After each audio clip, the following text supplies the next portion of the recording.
Selamat malam dan selamat datang kepada pengurus serta anggota PIK Kota seluruh Indonesia.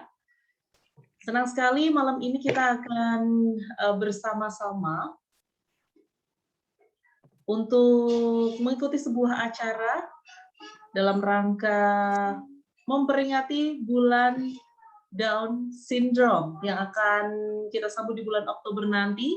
PIK Kota Jawa Tengah menghadirkan satu acara pembuka yang malam ini akan kita ikuti, dan kita telah menghadirkan Dr. Ahmad sebagai narasumber kita hari ini untuk berbincang mengenai kitan untuk anak Down Syndrome. Nah, baik Bapak Ibu semuanya, sebelumnya saya ucapkan selamat datang dan selamat malam kepada Dr. Ahmad yang sudah bersedia bergabung bersama kami, sharing ilmu untuk ayah bunda semuanya yang ada di sini. Semoga pertemuan kita malam ini akan menambah wawasan dan pengetahuan mengenai kitan untuk anak Down Syndrome. Baik. Nah, untuk ayah bunda semuanya, sebelumnya saya ingin menyampaikan rangkaian acara untuk malam hari ini ya. Jadi setelah ayah bunda berkumpul, sudah masuk di room, kita akan sampaikan CV narasumber, kemudian nanti narasumber akan menyampaikan materi, dan di akhir nanti akan dibuka sesi tanya jawab bagi ayah bunda semuanya yang ingin bertanya mengenai materi hari ini. Baik, sebelumnya perkenalkan saya Wening yang akan menjadi moderator malam hari ini, dan izinkan saya mengenalkan narasumber kita secara lengkap. Jadi sebelumnya saya izin share screen terlebih dahulu.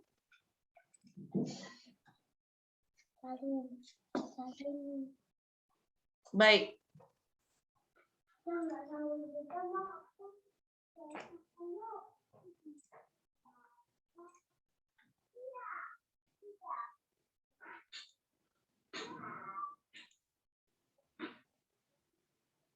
Beliau adalah Dr. Ahmad Supriyanto MM. Saat ini selain menjadi Ketua Komite Mutu Rumah Sakit PKU Muhammadiyah Surakarta, beliau juga founder Solo Kitan Center yang juga aktif sebagai dosen di Universitas Kusuma Bangsa. Selain itu juga memiliki beberapa aktivitas di luar itu ya, yaitu di PT Indiva Media Kreasi dan juga CV Arvan Media Milenia. Ayah bunda yang ingin berkontak langsung dengan beliau bisa mengakses akun Instagram di @solokitan_center atau di @ahmad_supriyanto95. Atau Anda juga bisa menghubungi beliau melalui WhatsApp. Untuk keperluan informasi Anda bisa menghubungi nomor robot ya di 081548669987 dan di nomor pribadi beliau 0821 3670 7568.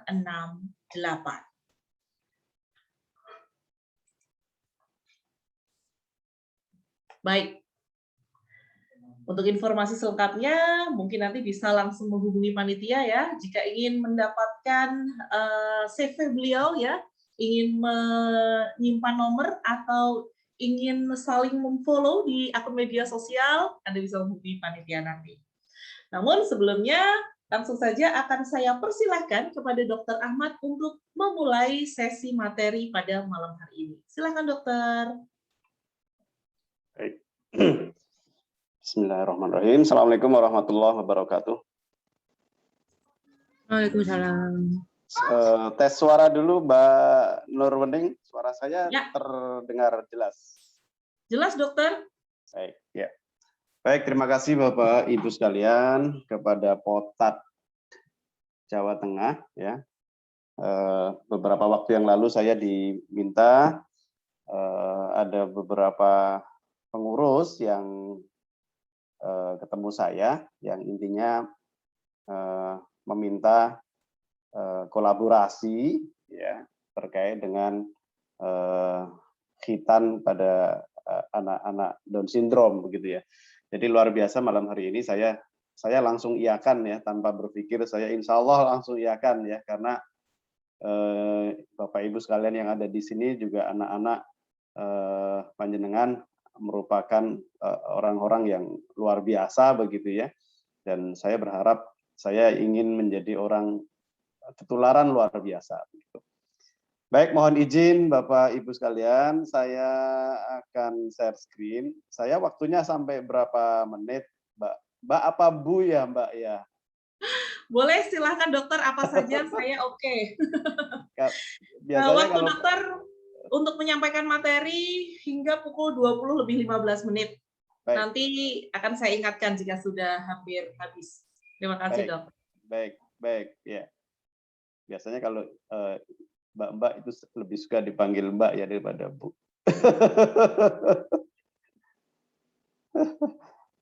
Oke, saya coba ini. Sudah terlihat belum ya? Oke. Terlihat share screen saya? Bisa ya? Bisa terlihat ya? Terlihat ya Mbak Nurruning ya? Ya, terlihat Dok. Baik. Jadi Bapak Ibu sekalian, kita akan berbicara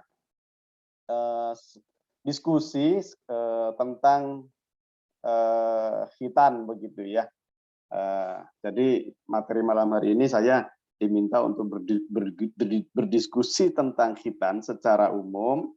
Nah, nanti kita mungkin akan lebih banyak diskusi juga tentang pada anak-anak dengan berkebutuhan khusus begitu ya. Mohon izin ini sekilas tentang kami ya. Jadi kita pusat layanan khitan di Solo oleh dokter begitu ya.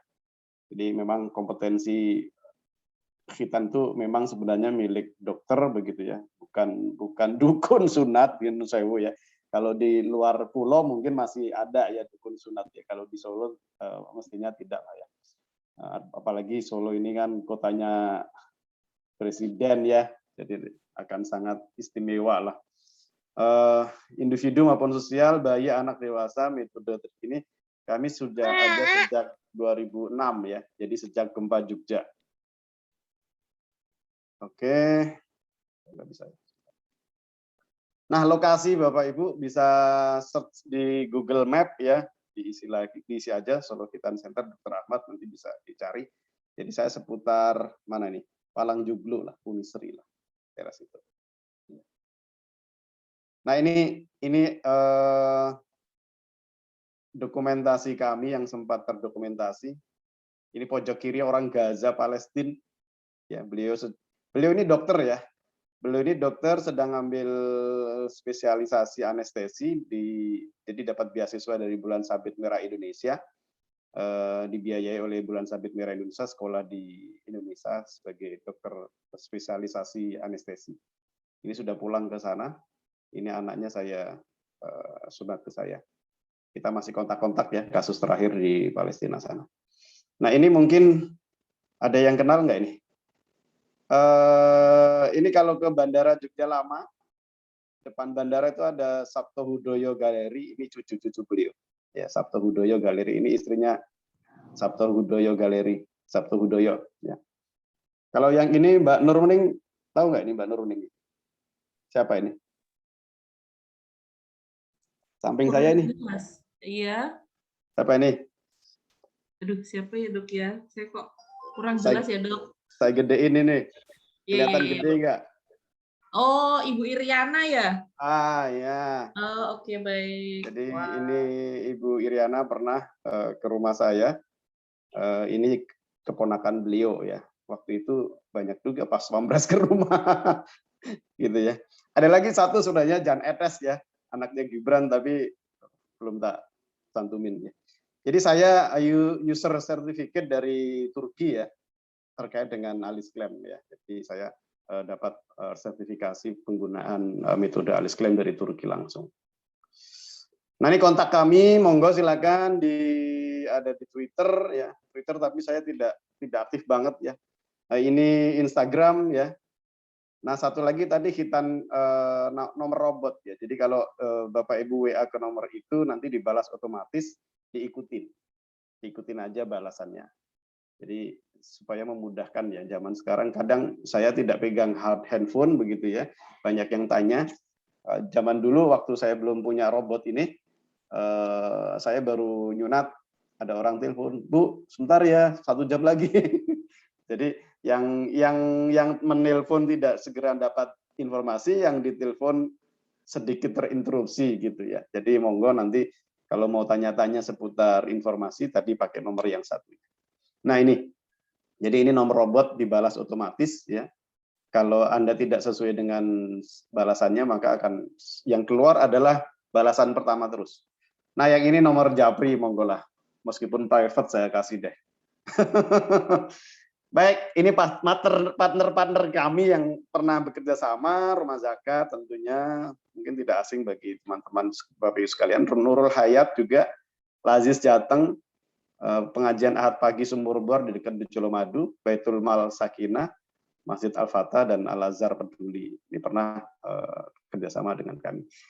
Baik, Bapak Ibu sekalian, masuk ke materi ya. Jadi ada beberapa hal yang ingin saya sampaikan ya pada kesempatan yang baik malam hari ini. Kemungkinan ada mungkin ini ya, beberapa poin ini nanti terakhir tentang anak Down syndrome bagaimana.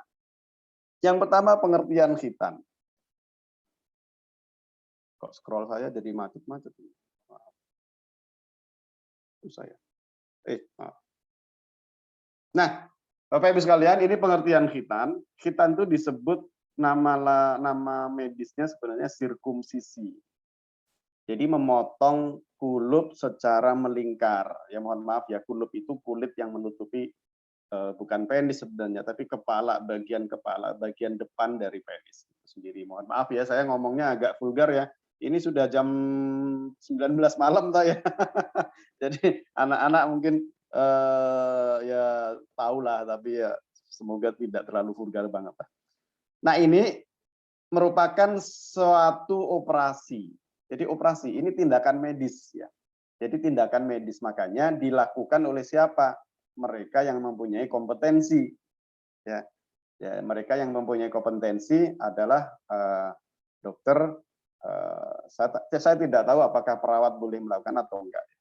Jadi ini operasi tindakan medis. Tidak boleh, jangan sampai kita mempercayakan tindakan ini kepada mereka yang tidak mempunyai kompetensi. Misalnya saya disuruh misalnya jadi guru SD, saya tidak punya kompetensi karena guru SD harus punya pendidikan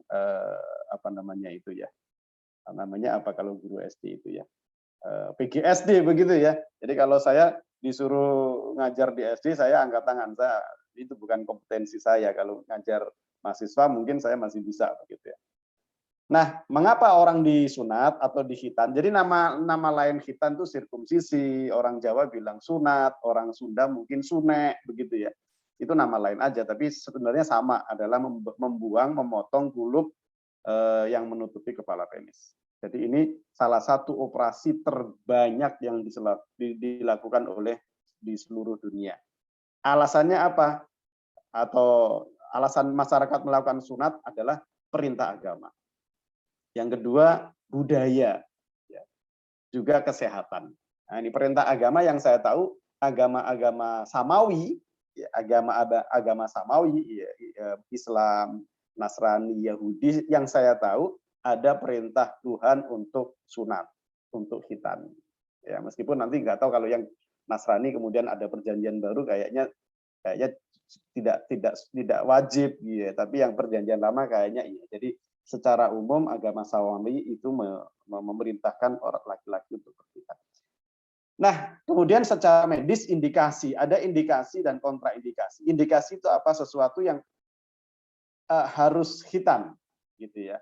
Sedangkan kontraindikasi sesuatu yang khitan itu tidak boleh dikhitan atau dilakukan khitan dengan treatment tertentu. Yang pertama phimosis ya. Phimosis, parafimosis, balanitis. Phimosis itu suatu kondisi di mana kulupnya itu menyempit gitu ya. menyempit kecil sekali. Ya, sehingga kadang anak ini kalau mau BAK itu menggelembung dulu, kadang anak kesakitan, kadang menggelembung dulu baru keluar urinnya, itu pun kecil sedikit. Nah, ini namanya phimosis. Phimosis ini bisa menyebabkan memicu terjadinya infeksi. Karena pembuangan urin tidak bisa lancar di situ, ada sisa, bisa terjadi infeksi. Namanya infeksi saluran kemih. Kalau ini naik ke atas sampai ke ginjal, namanya nefritis. Kalau nefritis sampai ke ginjal, infeksinya naik ke ginjal, bisa ikut peredaran darah kemana-mana, bisa ke jantung namanya miokarditis, bisa ke mening atau selaput otak namanya meningitis. Makanya phimosis ini merupakan indikasi khitan. Anak siap atau enggak siap, ya sebaiknya khitan, karena bisa menimbulkan tadi infeksi yang bisa kemana-mana. Nah, paraphimosis ini kebalikan dari phimosis. Jadi kalau phimosis itu mengkuncup, ya. Kalau paraphimosis itu kulupnya menggelundung, melipat ke belakang. Makanya mungkin Bapak Ibu pernah mendengar istilah anak disunat jin, gitu ya. Pernah dengar nggak Mbak Nur, Mbak Wening? Pernah dengar Belum nggak? pernah. Oh, belum Baru pernah. pertama kali ini malah, Dok. Jadi ada ya, anak saya beberapa kali dapat ya, ada yang WhatsApp pagi-pagi, WhatsApp saya atau siang gitu, Dok, mohon konsul. Saya WhatsApp itu saya aktif ya, jadi kalau ada yang konsul saya balas. Dok, mohon konsul, saya di sini, anak saya ini pulang dari main, kok kayak sudah disunat. Terus tetangga kanan kiri bilang anak saya disunat jin, hebat banget ya, jin bisa nyunat gitu ya. Saya ketawa-ketawa, tolong difoto kirim gitu. Kalau saya kan gampang ya, mau konsul lewat HP boleh, difoto aja dikirim. Jangan keliru tapi yang difoto punya ayahnya begitu ya. Jadi difoto dikirim gitu. Saya kadang-kadang ngocol-ngocol gitu ya. Tolong difoto dikirim. Oh, Bapak itu bukan disunat jin, itu namanya paraphimosis, itu belum sunat. Jadi itu kulupnya mengeluntung ke belakang, jadi seakan-akan sudah sunat. Terus gimana, Dok? Ya itu harus disunat. Karena kadang kesakitan di awal-awal begitu ya. Jadi salah ya kalau disunat jin. Nanti boleh browsing disunat jin, laki-laki yang katanya disunat jin, itu sebenarnya paraphimosis. Nah, balanitis ini adalah infeksi di bagian gland penisnya. Jadi ada infeksi di situ. Kadang Dok, anak saya ini kok memerah ya, terus keluar putih-putih ya, terus anak saya demam. Nah, jadi ini indikasi. Nah, yang selanjutnya kontraindikasi khitan adalah hipospadia. Hipospadia itu apa? Kondisi di mana lubangnya itu tidak di tengah depan. Ya. Jadi lubangnya ada yang lubang itu di depan, maaf ya, kantong ya, skrotum, ada yang di batang, ada yang di bawah. Ini bawaan lahir. Ini tidak bisa dihitan dengan metode biasa. Karena maaf ya, kalau nanti dia dewasa, dia punya suami, maka sperma itu tidak bisa masuk ke rahim istrinya. Dia akan kecer di spray. Nah, makanya nanti dihitan bareng dengan melakukan salurannya dikembalikan ke ujungnya. Nah, itu namanya hipospadia. Kemudian korde itu bentuk penis yang ketarik ya, bagian sininya ada tarikan. Nah, begini. Nah, ini juga tidak boleh dihitan. Dia harus dihitan oleh yang expert ya, bukan kompetensi saya. Ini dokter bedah atau bedah anak. Jadi nanti ini dirilis, dikembalikan. Jadi kalau maaf ya, kalau penis itu kan harusnya begini ya, bukan begini.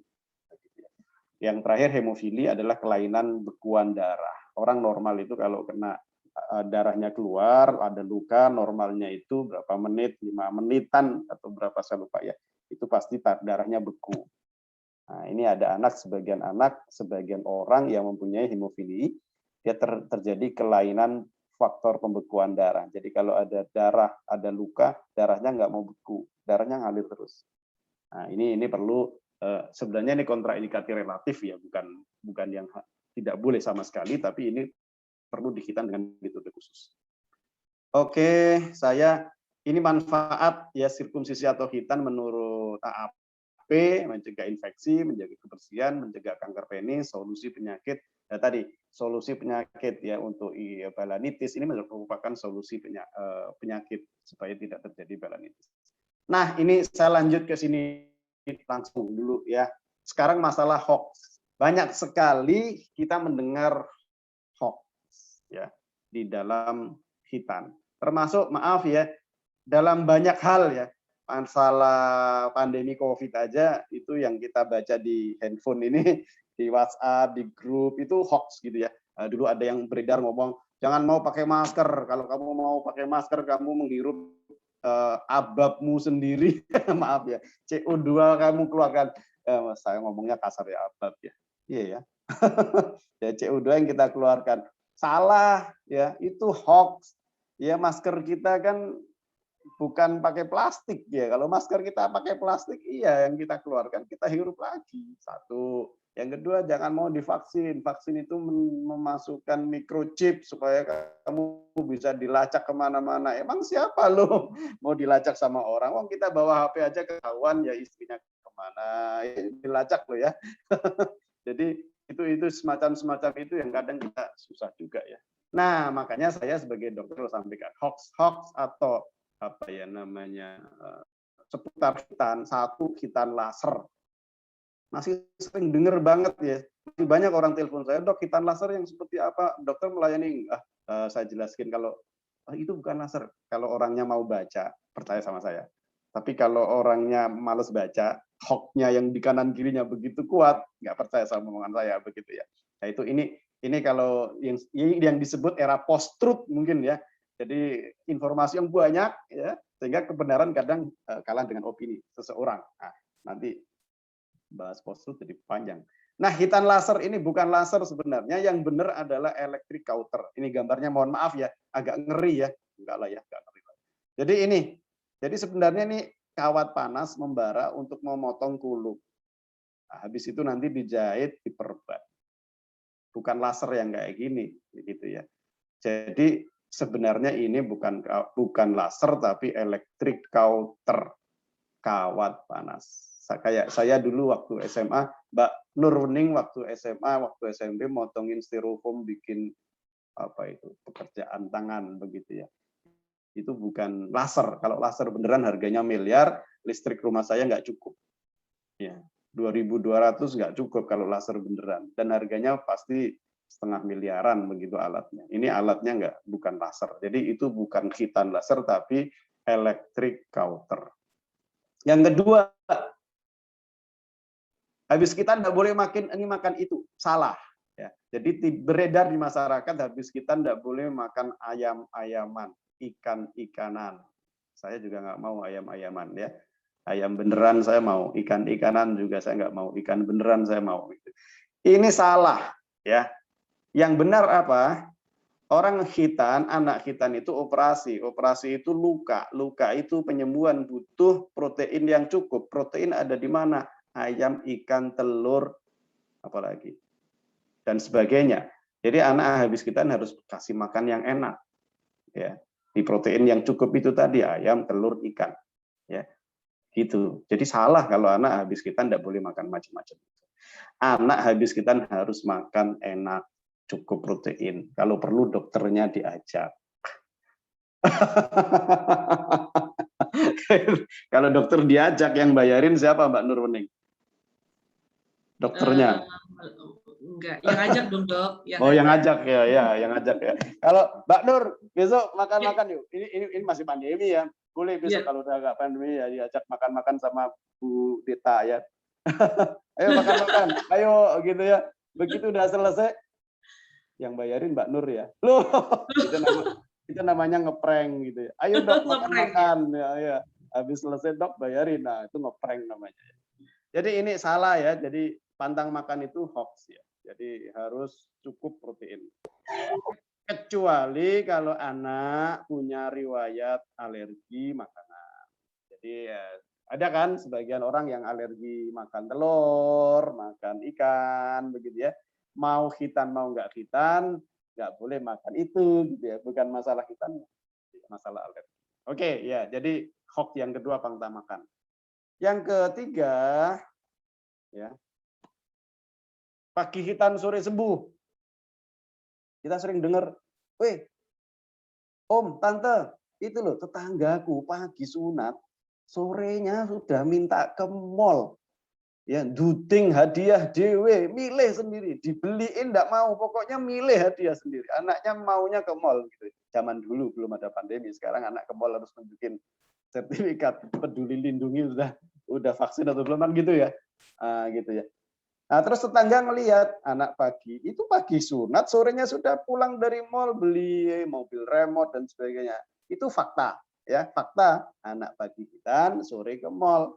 Dari fakta yang ada hanya satu fakta, masyarakat menyimpulkan pagi hitan sore sembuh. Nah, ini salah ya. Nggak ada, hitan itu sembuh sehari nggak ada. Saya dokter, saya harus menjelaskan. Saya dokter harus menjelaskan yang sebenarnya, bukan PHP gitu ya, bahwa yang disebut sembuh itu seperti apa? Yang disebut sembuh itu luka hitannya kering. Nah, kalau anak habis hitan busa sorenya bisa jalan ke mall bisa, karena yang dihitan apa? Titit. Jalan pakai apa? Pakai kaki. Jadi anak habis hitan bisa jalan? Bisa. Disebut sembuh? Belum lah. Yang disebut sembuh, jadi kita harus samakan definisi sembuh. Makanya kalau orang telepon saya, dok, mau tanya hitan sembuhnya berapa lama? Kalau by phone saya sebutin, sembuhnya 3 minggu. Dia akan cari tempat sunat yang memberikan janji PHP sehari 2 hari sembuh. Gitu ya. Tapi makanya saya punya channel YouTube, monggo nanti ya, intinya hampir sama dengan apa yang saya sampaikan malam hari ini. Silakan dilihat YouTube saya. Saya akan jelaskan begitu. Mbak Nurmening sudah punya anak, mohon maaf. Sudah, Dok. Sudah. Sudah. Berapa kali lahiran? Berapa kali lahirannya? Berapa kali? Anaknya berapa? Mbak? Dua, Dok. Dua. Lahiran normal. Yang pertama sesar, yang kedua normal. Nah, saya tanya, kalau lahiran normal berapa hari sembuh? Lama, Dok, seminggu lebih, sebulan. Nah, kapan disebut sembuh? Kapan disebut sembuh? Habis nifas kayaknya ya. Iya, jadi bener ya, yang disebut sembuh itu kalau suaminya sudah senyum. Oh, iya benar, Dok. Iya kan? Iya kan? Jadi itu ya, jadi kalau suami saya begitu lahir senyum, iya senyum, tapi belum 100%, masih 99%. Senyumnya beda. Jadi saya harus sampaikan analogi saya seperti itu loh. Jadi definisi sembuh seperti apa? Wanita melahirkan, dok saya 3 hari sudah nyuci, setrika ke pasar, sudah nggak sakit? Enggak. Namanya sakit itu tiap orang beda-beda loh. Disebut sembuh kayaknya sudah. Saya bilang belum. Sembuhnya itu kalau suami sudah senyum. Jadi saya sampaikan, ada 2 sisi yang harus saya sampaikan. Satu, masa nifas. Rahim yang awalnya orang belum hamil itu sebesar telur angsa. Begitu dia hamil, ada apa isinya? Janin. Ada apa? Yang amnion, air ketuban. Ada apa? Plasenta. Kalau lahirnya 3,5 kilo, ditambah plasenta 1 kiloan mungkin atau 2 kilo, tambah air ketuban. Jadi rahim itu bisa menampung banyak barang di situ ya, besar banget makanya. Jadi banyak banget rahim yang awalnya 1 telur angsa jadi besar banget. Begitu lahir, air ketuban pecah, kemudian bayi keluar, terakhir plasenta keluar, maka rahim itu akan mengecil, kecil seperti sedia kala setelah 40 hari. Itu disebut masa nifas. Itu ilmu medis. Makanya di dalam, mohon maaf ya, di dalam Al-Quran kalau nggak salah disebut rahim itu sebagai kororin makin, tempat yang sangat pokok. Bayangkan, 1 besar telur angsa bisa menahan, memuat sebesar itu 3 kilo plus ketuban dan plasenta. Nah ini ilmu medis, ilmu hukum agama. Saya nggak tahu kalau di agama yang lain ya, suami istri boleh ibadah lagi kalau masa nifas selesai. Jadi medis dan agama klop. Pandemi sebenarnya zaman Nabi pernah ada cara menangani musibah atau wabah ya. Nah, jadi sebenarnya klop ya. Tapi banyak yang tidak percaya pandemi ini. Walah, pusing juga saya. Jadi ini pagi hitan sore sembuh hoax. Gitu ya. Jadi kalau ada orang kaya, dok saya orang kaya. Iya Pak, saya percaya. Saya mau anak saya sunat dengan dokter, tapi saya mau sehari sembuh. dokter minta berapapun saya bayar, 1 miliar saya bayar. Pikiran saya kalau saya punya uang 1 miliar, beli apa ya? Beli apa ya Mbak Nur? Beli apa ya dok ya? Dok, jadi ikutan mikir saya, padahal waktu belum ada ya dok. Makanya saya juga bingung kalau ada orang ngasih challenge saya, dok saya mau nyunatin anak saya minta 1 hari sembuh, dokter saya kasih 1 miliar, nggak bisa Pak. 2 miliar nggak bisa Pak. 10 miliar, saya udah pikiran 10 miliar mau bikin apa saya? Ya nggak bisa, memang nggak bisa begitu ya. Oke, jadi lanjut ya. Itu hoax yang ketiga. Kok kursor saya sering mati? Ini gimana kursor saya? Oke, maaf. Khitan masih kecil, nggak bisa tinggi, begitu ya. Ada bilang, oh, jangan di khitan waktu bayi, nanti anakmu nggak bisa. Orang Jawa bilang kuntet. Salah, ini hoax. Sekarang saya tanya, orang Arab khitannya kapan? Orang Arab itu biasanya khitannya 7 hari sekalian cukur rambut akikoh, begitu ya. Sekarang ada yang sudah pernah umroh atau haji ya mungkin ya, kita bisa bandingkan kita dengan orang Arab seberapa tinggi, ya kan? Jadi orang Arab khitannya bayi, apakah membuat tidak bisa tinggi? Salah, orang Arab lebih tinggi daripada kita gitu ya. Kita aja kalau umroh aja di bawah sini kok ya, mereka tinggi-tinggi banget gitu. Nah, orang Sunda mungkin khitan bayi-bayi juga. Orang Sunda apakah lebih kecil daripada orang Jawa? Enggak juga. Oke, ini 1 ya. 2 kita sudah bahas tentang pengertian, yang kedua tentang hoax. Yang ketiga, bius lokal atau total. Ya. Jadi kalau saya prinsipnya kalau bisa lokal, kenapa total? Ya, jadi kalau lokal biasanya diinjeksi 2-3 suntikan di pangkal penisnya. Nah, ini kalau anak yang sudah besar saya kasih tahu, Mas kalau sudah dibius hanya terasa. Ini coba ikutin dokter, coba lihat sini. Ini namanya terasa apa sakit? Terasa dok. Sekarang kamu cubit pakai kuku yang keras banget, itu namanya apa? Sakit, kan beda ya, sakit sama terasa. Nah, kalau sudah dibius, nanti saya coba, Mas ini saya coba cubit ya, sakit apa terasa? Oh terasa dok, berarti biusnya sudah masuk. Nah itu, jadi, tapi kalau anak yang mindsetnya udah takut duluan, baru dipegang udah, wah, itu mau dibius berapapun sudah masuk, dia tetap teriak-teriak. Jadi itu, makanya kalau saya sampaikan kapan harus sunat, kalau anak sudah terlanjur gede, sebaiknya anak sudah siap. Nah nanti bagaimana anak berkebutuhan khusus termasuk Down syndrome, nanti belakang saya sampaikan. Jadi dikasih pemahaman, nanti kamu disuntik, dibius kayak kamu diimunisasi. Jadi kalau bisa anak yang sudah sekolah, itu paling tidak setelah kelas 2, kelas 3 ya, dia pernah mengalami sensasi pengalaman disuntik, gitu aja. Nah, jadi kalau bius total bagaimana? Bayangannya kalau bius total, Bapak Ibu sekalian, bius total itu harus di rumah sakit, ya, harus di kamar bedah, dia harus di bawah supervisi dokter anestesi. Gambarannya sebelum dibius total itu 1 pasang infus. Ya, jadi rumah sakit ya. Sekarang maaf ya, masyarakat ke rumah sakit takut apa enggak? Takut ya.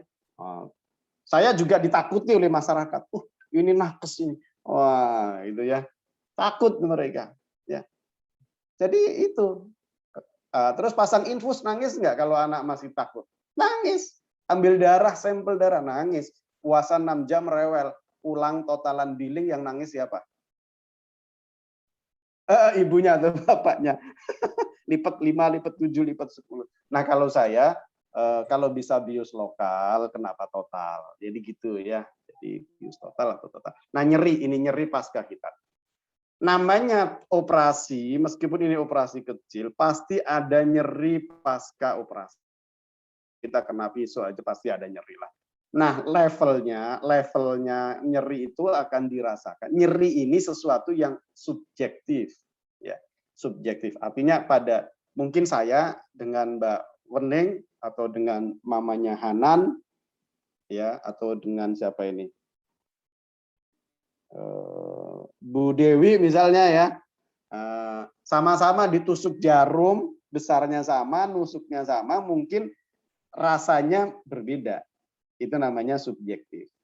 Nah, ada pengalaman begini, saya pernah menghitan bayi-bayi, sering ya, bahkan saya anjurkan khitan bayi, nanti di belakang saya sampaikan. Ada bayi 2 ya, bayi A sama umurnya sama, bayi A sama bayi B, umurnya sama, hitannya sama, obat pulang, obat nyerinya pasca hitan sama, sehari kemudian ibunya dua-duanya WA ke saya. Saya senang ada feedback kayak gini. Jadi komunikasi setelah hitan saya terima ya, asal jangan panjang-panjang tiap menit tanya begitu ya. Artinya kalau ada progres sampaikan ke saya senang. Ya. Ibu si A WA, "Dok, semalaman nggak bisa tidur, wayangan anak saya rewel." Hihihi, ada emotikonnya ketawa begitu ya. Jadi dia tidak protes, cuma hanya menginformasikan. Karena sebelumnya sebelum kita sudah saya suruh nonton penjelasan saya tentang nyeri ini, Bu, ada nyeri, kadang enggak. Saya nggak ngerti anak ibu ini termasuk yang mana. Kan gitu saya kasih tahu dulu. Hari kedua gimana, Bu? Alhamdulillah sekarang sudah mulai tenang. Nah, Ibu si BWA saya, "Dok, alhamdulillah pulang dari dokter masuk mobil sampai hari ini kayak tidak dihitan. Anak saya cengar-cengir, guyang-guyu." Nah, siapa yang salah? Nggak ada yang salah. Gitu ya. Memang Allah yang di atas menciptakan orang nggak ada yang sama, termasuk ambang nyerinya. Kalau yang di atas menciptakan orang itu sama, laki-laki kayak saya semua, perempuan kayak mungkin Mbak Nurwening semua atau sama semua, repot nggak? Saya misalnya semua laki-laki kayak saya, semua perempuan kayak istri saya. Saya jagong mantennya kemudian prasmanan, begitu pulang bingung saya. Istri saya yang mana? Saya telepon lowbat lagi nggak diangkat, ya, atau di silent. Nah, nanti bisa pulang bawa istri orang. Bahaya ya? Bahaya, makanya jadi yang di atas menciptakan orang nggak ada yang sama gitu ya, termasuk ambang nyeri. Ya, oke. Nah, kapan sebaiknya khitan? Ini Bapak Ibu sekalian, tidak ada batasan umur kapan sebaiknya khitan, tidak ada. Nah, mungkin nanti bisa merujuk kepada masing-masing agama yang kita anut misalnya. Kalau khitan itu masalahnya masalah kebersihan, terkait dengan masalah hadas dan sebagainya, mungkin sebelum dia pol-polnya maksimalnya adalah sebelum dia balik, gitu kan, gitu ya. Itu batas maksimal kalau seorang muslim. Ada kalau kita ngambil mungkin sekalian pas akikah, silakan.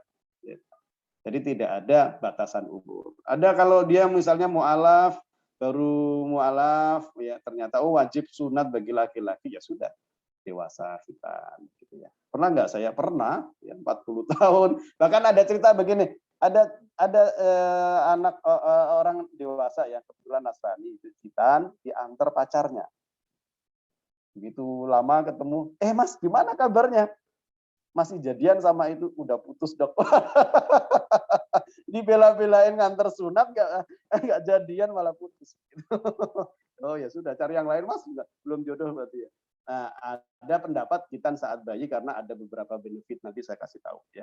Ketika anak sudah siap secara psikis, nah ini, kalau anak sudah usia sekolah, kalau dia sudah siap, jangan memaksa anak belum berani. Kalau anak belum berani, baru di pikirannya isinya sakit, takut sakit, baru dibuka celananya ada teriak-teriak. Bahkan saya pernah pengalaman datang dari Madiun waktu itu, datang subuh ya, karena saya prakteknya pagi sama sore. Pagi itu saya habis subuh saya lakukan.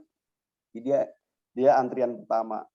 Ya, kalau nggak salah waktu itu masih 5 pasien ya. Antrian pertama, begitu buka pintu udah matanya berkaca-kaca. Waduh, ini tak suruh naik ke bed ngerayu setengah jam. Habis itu copot celana ngerayu setengah jam. Habis itu saya pegang, wah, 1 jam belum ngapa-ngapain. Padahal sunat itu 10 menit, 15 menit selesai. Oke, ketika ada indikasi tadi, ada indikasi mau nggak mau, siap nggak siap, sunat. Oke, sekarang metode. Saya cepat aja, konvensional, potong gunting, jahit, perban. Itu ya. Jadi tidak ada metode yang paling baik ya, konvensional, potong dengan gunting, jahit, perban. Ini tidak boleh kena air sebaiknya karena ada perban. Ya. Yang kedua electric cauter tadi yang orang bilang laser, sebenarnya hanya mirip dengan konvensional, cuma cara motongnya dengan pakai kawat panas. Tetap dijahit, tetap diperban. Terus apalagi sebentar. Saya sering mati ini gimana nih? Iya, Mbak. Nah, klaim atau cincin. Sorry. Ya, klaim atau cincin. Jadi ini dipasang alat, ya, tetap dipotong, terus klaim atau cincin ini menjepit sisa potongan. Ini boleh kena air, lebih rapi, ya, karena namanya dijahit kan ya brenjol-brenjol kayak baju gini kan. Nah, malah dok yang dicari yang brenjol-brenjol gitu supaya kayak polisi tidur, enggak, itu enggak pengaruh ya, enggak pengaruh ya. Jadi ini lebih rapi, tahan air, boleh mandi. Lem. Ini jadi jahitannya diganti dengan lem. Ya. Stapler. Jadi ini jahit dan motongnya dengan alat. Jadi di ujung sini ada kayak pisau melingkar, ya sekaligus jahit. Jadi kayak staples gitu ya. Nanti ada kayak benang besi-besi yang melingkar begitu ya. Nah itu tidak ada yang lebih baik ya. Metode mana yang terbaik? Tidak ada metode yang paling baik ya. Semua punya kelebihan kekurangan. Yang ini tidak boleh kena air, yang ini boleh kena air. Yang ini lebih murah, yang ini relatif mahal. Ya. Jadi yang terbaik yang cocok dengan usia masing-masing. Kalau saya bayi sebaiknya pakai stapler. Pakai klem. Karena apa? Karena namanya bayi pasti masih kencing, masih ngompol, gitu kan? Namanya ngompol kena air, nggak apa-apa kan? Karena kalau kena air. Nah, kitan bayi tidak punya trauma, dia nggak inget. Saya aja nggak inget dulu. Masa kecil terakhir yang saya ingat mungkin saya umur 3 tahunan ya mungkin ya.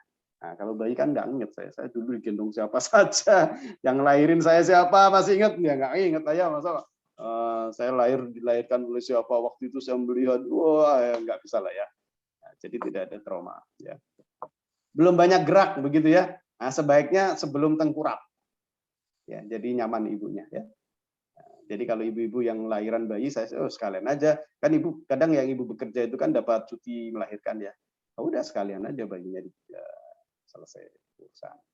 Relatif cepat sembuh karena kulitnya lebih tipis. Jadi kalau saya bilang kepada yang dewasa yang agak anak besar 3 mingguan, mungkin bayi 2 minggu hampir 2,5 udah hampir sempurna. Nah ini bayi-bayi yang saya sunat. Nah, ini kan kelihatan nih. Ibunya aja kelihatan nih masih masa nifas gitu ya. Emang kelihatan wajah masa nifas nggak tahu saya. Ya ini kan masih apa? Masih pucet-pucet begini loh ibunya. Ya kan. Ini masih masa nifas semua nih. Nah, ayahnya aja senyumnya belum 100% tuh lihat tuh. Nah, kalau ini twin, ini twin nih. Oke. Nah, risiko tindakan. Jadi saya sampaikan begini. Sunat ini tindakan medis. Jadi ada risiko. Saya harus sampaikan apa bedanya resiko dengan malpraktek. Malpraktek kalau saya salah. Sunat itu yang dipotong kulup. Saya masih 10 menit ya Mbak Nur ya. Ya 10 menit ya. Jadi yang dipotong kulup. Kalau sunat naudzubillah sampai kepotong kepala batangnya itu malpraktek. Oke? Nah, resiko itu apa? Resiko itu kita sudah benar ya. Tapi bisa terjadi, sudah diteliti dari sekian ribu yang dihitan, ada loh perdarahan pasca hitan, ada loh infeksi pasca hitan. Ya kayak kita kalau naik pesawat lah. Mbak Nur pernah naik pesawat ya? Sering ya? Belum, Dok. Aduh. Belum, Dok. Nanti kalau dapat uang 1 miliar, saya baru naik pesawat. Saya diajak ya. Sebentar. Ulang tahun nikahnya kapan? Desember. Ini suami ada di sampingnya nggak?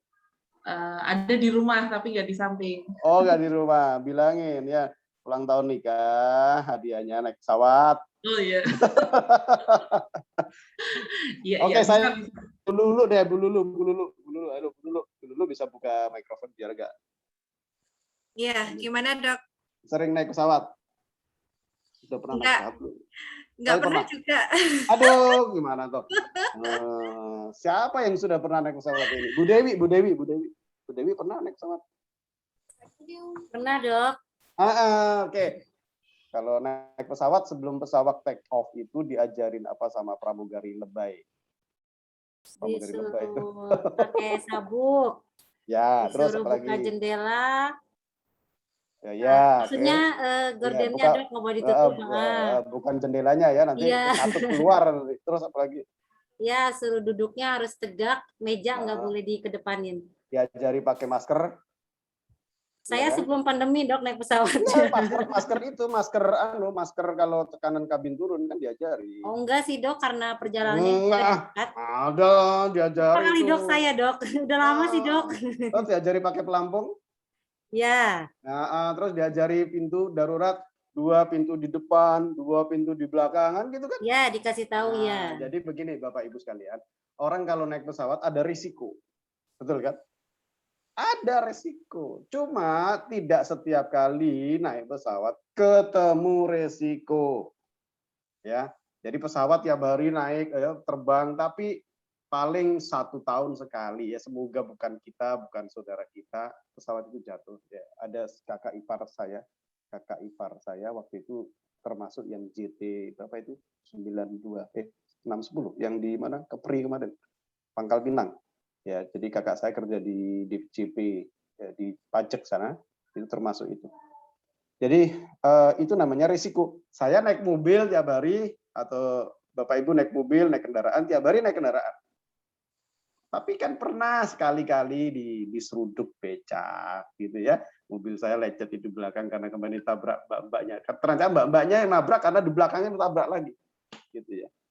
Nah, itu namanya resiko. Kalau kita takut punya mobil, takut resiko, ya udah mobil itu ditaruh di rumah, di garasi, selfie mobil baru gue. Habis itu nganter anaknya pakai motor. Jadi khitan itu wajib bagi yang muslim, mungkin bagi yang lain tidak tahu 100%. Resiko paling 1%-an. Jangan takut yang 1% meninggalkan yang 100%. Itu kata Mbah Kiai ya, kaidah fikihnya gitu. Nah, terus penyembuhan luka. Luka tadi sudah saya singgung, sembuh itu tidak sehari 2 hari. Ya, tapi dia butuh waktu ya, butuh waktu ya. Sebentar saya kok. Nah, ini. Jadi teori penyembuhan luka, sorry. Sayanya error nih laptop saya. Nah, teori penyembuhan luka secara umum itu 3 fase. Fase inflamasi, fase proliferasi, fase maturasi. Masing-masing fase sekitar 1 pekan. Ya, ada beberapa kasus fase ini memanjang, bisa sampai 2 pekan. Jadi tidak ada yang instan di dunia. Sampai kalau saya belajar sama Mbah Kiai itu, Gusti Allah gawe ngalam dunya kuwi 6 dino. Visit tati ayam. 6 masa, 6 hari. Kalau hari itu dihitung hari akhirat, 1 hari di dunia ini katanya 1000 hari akhirat. Berarti 6 kali 1000. Lama banget ya. Padahal kalau Allah mau kun fayakun. Jadi jadilah. Kenapa Allah menciptakan alam semesta 6 hari? Nggak ngerti juga. Kita hanya kira-kira. Allah ngajari kita semuanya by proses. Saya jadi dokter itu punya rumah setelah anak saya 2. Curhat. Saya punya mobil, itu pun second beli mobil setelah anak saya 3. Karena motor saya waktu itu pulang kerja, jemput anak sekolah sama istri, bocor. Karena depan 2, belakang 2. Terus beli mobil second. Ya. Kalau ada dokter baru kerja sehari, baru lulus kerja sehari, bawa mobil, itu mobil siapa? Mobil siapa Mbak Nuruni? Mobil orang tuanya ya dok ya. Mobil orang tuanya, mobil mertuanya. Oh, iya, betul. Jadi begitu ya. Ayah Pak Ahmad aja nggak dapat buku kayak. Jadi gitu ya. Sembuh luka, sekali lagi saya tidak akan PHP. Sembuh luka itu by proses. Semua by proses, nggak ada yang ujuk-ujuk. Oke. Nah terakhir kita diskusi bagaimana anak-anak kita, anak-anak dengan kebutuhan khusus. Anak Down syndrome itu kan, saya kalau boleh mengibaratkan adalah anak, ibarat kalau anak mau khitan ini seperti anak kecil yang tidak bisa kita komunikasi dengan lancar ya. Jadi kita nggak ngerti anak ini, mungkin nangis kemungkinan. Kalau seperti ini dipegang, nangis nggak apa-apa. Kalau saya bukan berarti mereka sakit ya. Ada beberapa kasus saya melihat daya tahan nyerinya lebih baik mereka daripada mereka anak kebanyakan. Gitu, daya tahan nyerinya. Ya. Tapi pengkondisiannya ini yang agak susah kan. Untuk naik ke bed, melihat saya orang asing gitu ya, orang yang belum pernah dikenal, yang mungkin dia sudah repot duluan. Saya pernah beberapa kali melakukan hal ini ya. Ada beberapa yang bisa tanpa dipegang. Saya pernah dulu ada teman, dok, anak saya kalau dia hiperaktif ya, hiperaktif. Mau sunat, oh iya Bu, siap. Saya tahu dia teman dekat ya, dia orang Aceh dulu, teman dekat tapi dekat ya. Saya tahu kondisinya anaknya. Kira-kira bisa nggak ya Bu? Oh bisa Bu, bisa Pak Ahmad. Saya nanti saya dampingin, saya insya Allah bisa. Bener, tanpa harus dimanipulasi, dipegang, digujer bisa. Bahkan kalau ketemu saya, Dokter Ahmad, saya sudah sunat. Begitu kalau ketemu saya ke tempat dia ngomong begitu. Dia sekarang kembali dinas lagi ke Aceh lagi.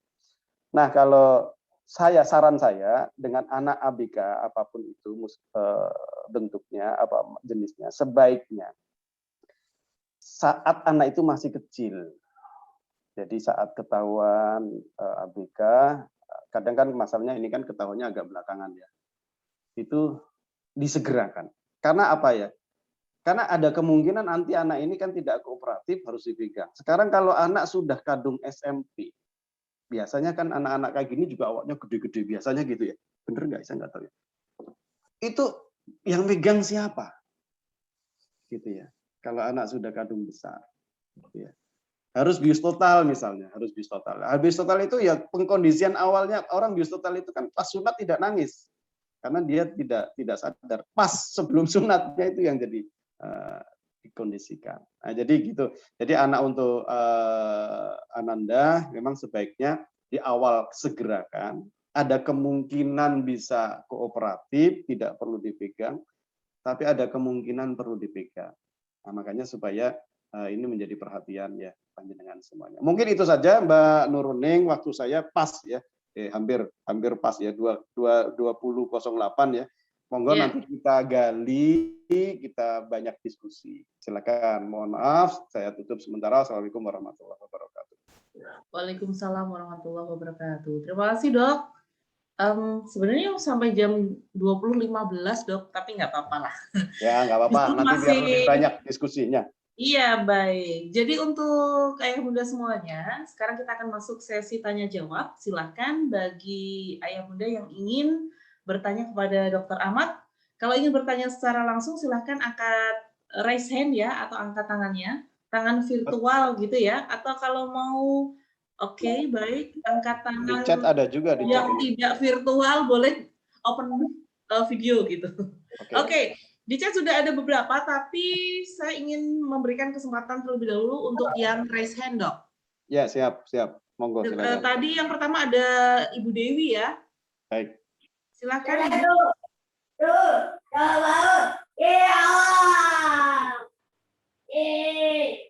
Mari silakan Bu Dewi ya. Silakan Bu Dewi. Ya, Bu Dewi. Assalamualaikum warahmatullahi wabarakatuh. Waalaikumsalam. Dok, ini saya ingin menanyakan.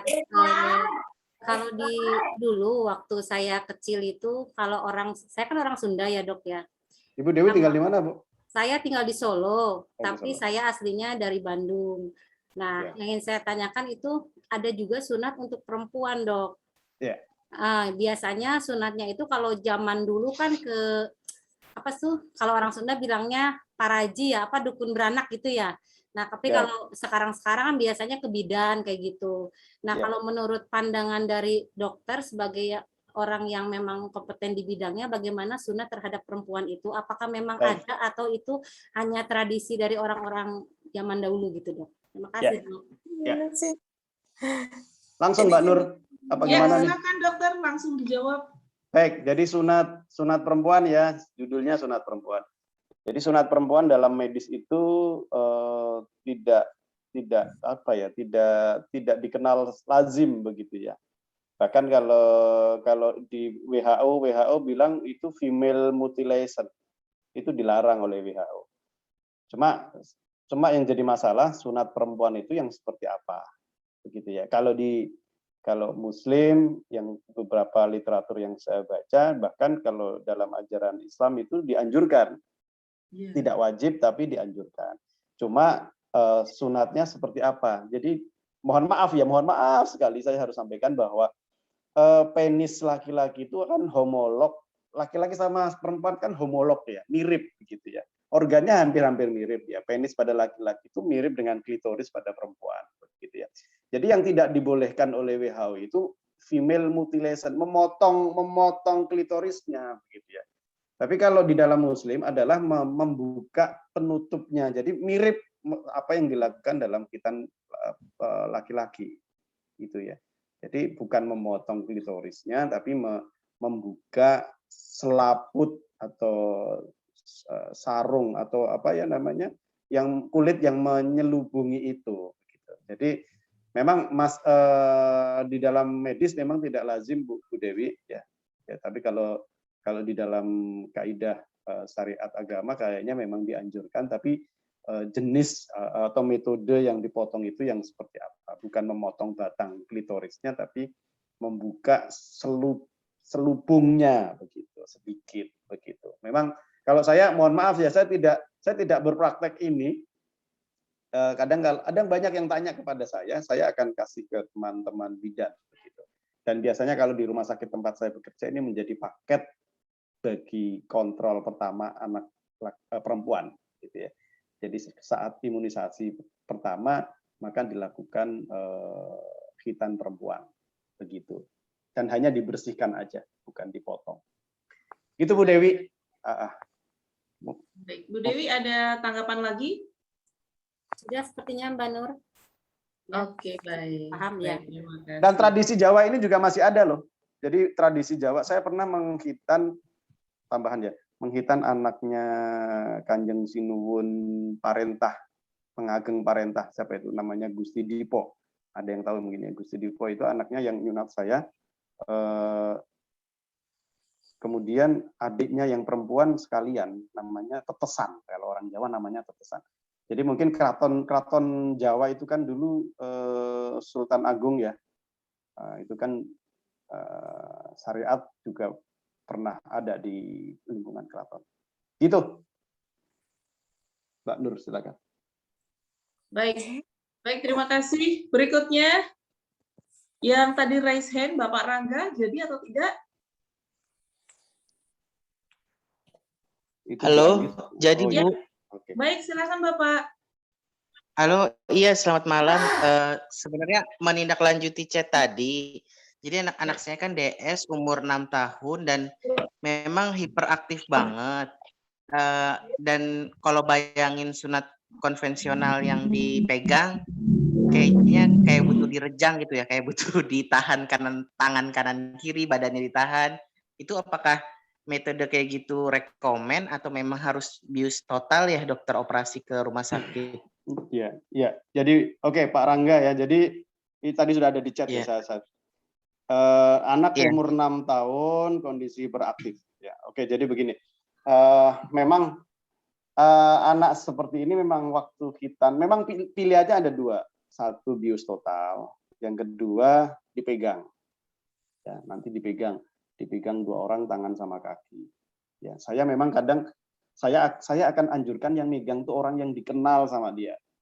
Apalagi ini anak berkebutuhan khusus yang mungkin ketemu orang asing aja udah jadi ribut begitu ya. Kebanyakan begitu ya.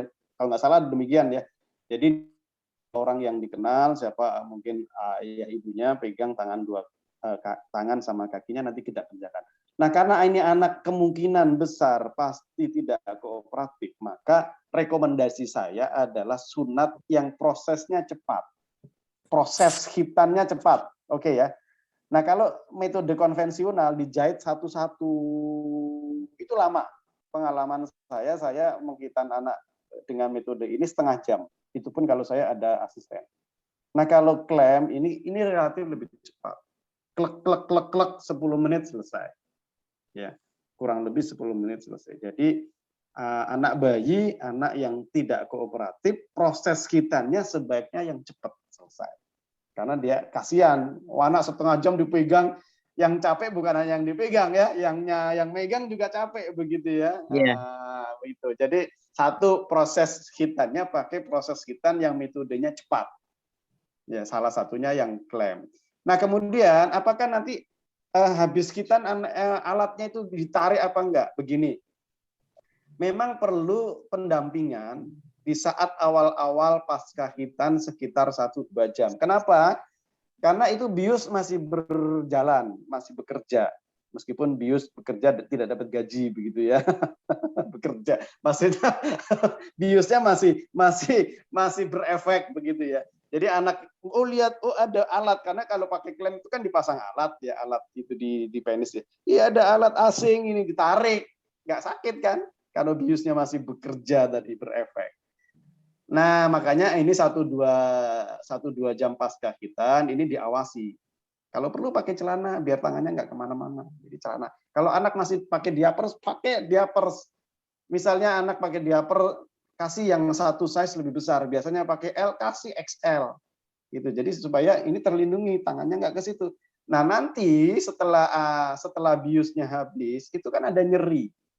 Kalau alat ini dipegang atau organ dia dipegang sakit, maka tangannya akan avoid. Tangannya tidak akan pegang-pegang bagian yang sakit. Itu hikmahnya gitu. Gitu Pak Rangga. Jadi saran saya, mumpung masih kecil, ya kembali ke tadi bahwa ya terpaksa harus dipegang, ya dipegang. Atau kalau mau choice kedua, silakan. Udah bius total, begitu dengan tadi. Bius total harus nginep sehari. Mungkin one day care ya, pagi masuk, sore pulang gitu ya, bisa. Yang kedua ya tadi, dengan keribetannya di masuk rumah sakit lah. Pasti ribet daftar dan apalagi ada rumah sakit parkirannya susah begitu kan dan sebagainya begitu ya, harus mikir nanti yang di rumah siapa ya dia gitu ya. Nah, kalau saran saya tadi disiapin mental megang 1-2 jam pasca hitan diawasi, ya itu Pak Rangga. Kalau yang tadi metode klaim itu, dia ntar klaimnya lepas sendiri ya dokter? Atau perlu kontrol lagi? Enggak. Kontrol. Hari kelima kontrol, saya rilis, saya lepas. Oh, oke. Makasih banyak dokter. Ya, sama-sama. Baik, terima kasih Pak Rangga. Kita beralih ke pertanyaan yang masuk melalui chat, Dok. Izinkan saya bacakan. Dari Ibu Liani Wijaya. Malam, Dok, saya mau bertanya, anak saya DS usia 3,5 tahun, tapi kadang masih suka ngompol. Apakah sudah bisa untuk disunat? Dan kalau metode klem atau ring, saya khawatir ditarik oleh anak. Bagaimana solusinya? Tadi sebagian berarti sudah kejawab kan? Ya. Kalau ketarik begitu ya. Memang 1-2 jam ya. Bahkan ya maksudnya pengawasannya harus lebih effortnya harus lebih banyak daripada setelah 2-3 jam. Nah, apakah masih ngompol bisa disunat ya? Kalau anak masih ngompol, choice-nya adalah pakai metode yang metode ini waterproof. Jadi kena air nggak masalah. Jadi itu jawabannya. Bu Liani Wijaya. Oke. Baik, terima kasih. Berikutnya dari Ibu Deti Supriyastuti. Malam, Dok. Apakah dengan pendarahan yang terjadi after sunat bisa berefek dengan bentuk penis anak? Oke. Perdarahan. Jadi perdarahan pasca hitan. Jadi begini Bapak Ibu sekalian. Namanya perdarahan. Ini sebuah emergensi. Jadi perdarahan apapun bentuknya, namanya perdarahan itu emergensi. Ya. Nah, perdarahan pasca hitan ini yang harus dilakukan apa? Bagaimana caranya supaya berhenti. Nah, saya begini, jadi begini, saya kalau pasien saya sampai edukasi. Ibu Bapak ada risiko perdarahan dan sebagainya. Itu saya edukasi. Nah, saya komitmen mendampingi pasien saya sampai sembuh. Jadi kalau ada apa-apa pasca hitan, silakan first kontaknya saya. Gitu. Jadi silakan kontak, termasuk kalau ada perdarahan. Kalau ada perdarahan, Bapak Ibu tenang, anak tenang, baring, bawahnya kasih tisu, foto WA saya.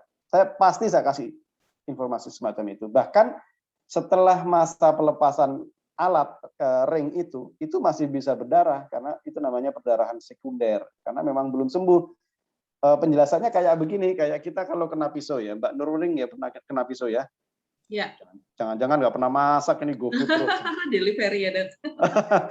Jadi kena pisau begini seret, nah, nanti 5 hari 4 hari kan kering toh.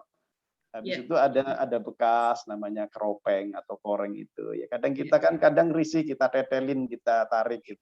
Itu berdarah lagi, ya mirip-mirip. Karena memang belum sembuh, maka perdarahan bisa terjadi. Tidak berpengaruh terhadap bentuk penis, cuma kalau perpendarahannya ini terus-terusan akan bahaya.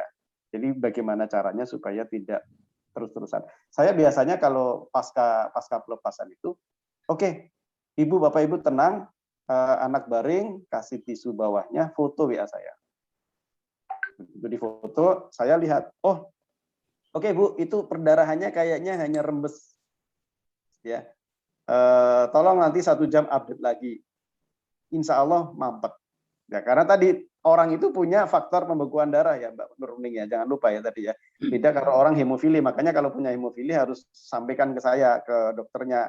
Dok, anak saya punya hemofili, gimana? Anak saya mau sunat. Nah, ini mungkin butuh treatment khusus. Ya, ini perlu kita di rumah sakit didampingi dokter anaknya, begitu ya. Mungkin ada tambahan obat untuk pembengku darahnya. Jadi itu. Jadi kalau perdarahan ini harus di treatment memang. Nah, saya sangat terbuka. Pasca hitan saya akan dampingi sampai sembuh. Kalau dulu zaman belum ada WhatsApp, dok berdarah banyak apa sedikit? Banyak dok. Begitu saya datang ke sana. Coba semburat. Jadi kalau WA WhatsApp ini, teknologi ini kan membantu banget saya. Oh, tolong difoto, asal jangan keliru foto punya ayahnya. Ya, saya takut nanti ya. Jadi difoto. Saya kalau difoto kan kelihatan, oh sedikit. Nah, kalau dok banyak nih darahnya banyak. Banyak itu relatif. Dok saya kasih uang. Banyak apa sedikit? Sedikit dok, cuma 1 miliar. Wah 1 miliar bagi saya banyak, kan relatif. Jadi perdarahan pasca hitan harus di treatment ya supaya tidak terjadi perdarahan. Tidak akan mengubah bentuk ya, tapi bahaya kalau ini darahnya terus-terusan. Lanjut. Baik, berikutnya dari Bapak Radit Arya. Maaf dokter, mau menanyakan tentang terapi hormon sebelum disunat. Oke. Ada teman yang putranya mikropenis, jadi harus terapi hormon dulu. Siap. Jadi begini, ada beberapa kasus memang dua ini harus dibedakan ya, antara mikropenis dengan buried penis, penis tenggelam karena lemak. Nah, ini mikropenis itu memang ukurannya kecil. Nah, ini nanti ini memang harus ditreatment kepada dokter anak, konsultan endokrin. Kalau di Solo ada dokter Anang Giri, yaitu sahabat saya. Beberapa kasus pasien yang sudah ditreatment oleh beliau malah dikirim ke saya, dok ngirim, dek, dia kakak kelas saya ya, dia lebih tua lah. Ahmad, aku ngirim pasien biasa gitu. Ini sudah tak treatment, oke makasih begitu ya. Nah, jadi kalau mikropenis, memang betul mikropenis, ya harus diterapi dulu begitu ya. Tapi ada kasus yang sebenarnya dia tidak kecil, tapi karena gemuk, ya, karena gemuk maka penisnya tenggelam di dalam lemak pubis namanya, lemak bagian depan itu namanya pubis kan. Nah, ini yang disebut dengan buried penis atau tenggelam. Nah, kalau kadang anak ini kalau betul-betul saya pegang itu kulupnya tidak kepegang dalamnya, batangnya itu tenggelam di dalam, ya saya tidak bisa hitan. Saya akan anjurkan untuk diet dulu. Tadi kemarin ada yang mau ke saya, umur berapa, Bu? Umur 11 tahun, tapi beratnya 84 kilo. Saya bayangkan, saya aja nggak sampai segitu beratnya. Berat saya hanya 62 hanya. Jadi kalau anak 11 tahun berat, makanya kalau orang pendaftaran ke saya kan tanggal hitan, nama anak, umur, berat, pagi atau sore, begitu kan daftarnya. Kalau ke saya kan gitu, format pendaftarannya kalau ke saya begitu. Saya akan lihat, loh, umur 11 tahun ini, ya mana tadi kelihatan nggak? Udah kelihatan dok, oke. Ya. Tuh. Berat 11 tahun, 81. berat 81. Saya bayangin, aduh, kalau boleh nggak? Ini boleh nggak disampaikan di sini? Gambarnya aja juga kayak gini, maaf ya. Iya. Itu tebalnya lemak udah garis segitu. Ya. Ini tidak bisa kalau saya anjurkan ditunda karena nanti habis dihitan dia tidak kelihatan batangnya tenggelam gitu ya. Itu ya, jadi itu bedakan antara mikropenis sama tenggelam, ya, sama perut tenggelam. Oke, lanjut, monggo Mbak. Baik, berikutnya silakan untuk Ibu Ersilia Octavia yang raise hand. Baik, terima kasih. Sugeng Dalu. Assalamualaikum warahmatullahi wabarakatuh, Dokter Ahmad. Waalaikumsalam warahmatullahi wabarakatuh. Mari, Sugeng Ya, Dalu Mbak Ibu dan juga Mbak Lulu, juga Mama Bunda yang lainnya. Dokter, saya punya 2 pertanyaan ini. Yang Siap. pertama, saya punya anak usianya 10 tahun. Dulu waktu usia dia itu 1 tahun, dia pernah kena fimosis. Nah, Oke. setelah mau operasi dari Dokter Ong dinyatakan, loh, ini udah sembuh, bagus, nggak usah operasi sekarang. Jadi nggak jadi Ya, pakai oke. dokter bedah. Nah, seperti Ya. itu apakah saya selaku orang tuanya menganjurkan ke anak saya untuk sesegera mungkin untuk melakukan hitam ya dok ya, karena anaknya masih takut. Itu yang pertama. Terus kemudian yang kedua, anak saya yang nomor 3 kebetulan Down syndrome dan dia punya KJB. Nah, yang mau saya tanya, KJB, kelainan jantung bawaan. Oke, ya. Nah, untuk anak-anak dengan PJB, KJB kalau ini, kita sering dengarnya PJB. oh iya, Penyakit PJB ya. makanya saya jadi bingung. PJB, penyakit jantung bawaan ya. Oh iya, oke. Terima kasih. Nah, apakah ada korelasi antara AIDS dengan ini ya, Khitan ketika dia memiliki kelainan jantung bawaan ya dokter ya. Sehingga yang saya pengen tahu itu apakah ada metode khususnya, pilihannya, terus kemudian kitanya apa, kemudian treatmentnya sebelum dan sesudah Khitan itu apakah ada treatment khusus gitu. Terima kasih. PJB-nya kalau boleh tahu jenisnya apa Bu? Apa PDA. VSD, apa PDA, apa terus dia konsumsi obat apa enggak? Ya konsumsi obat. Oke, obatnya jenisnya apa? Asetil salisilat. Iya. Pengencer darah kan? Salah satunya ya. Salah satunya. Oke. Jadi PDA ya, patent defect. Ya. Oke. Jadi saya jawab yang pertama. Phimosis ya tadi.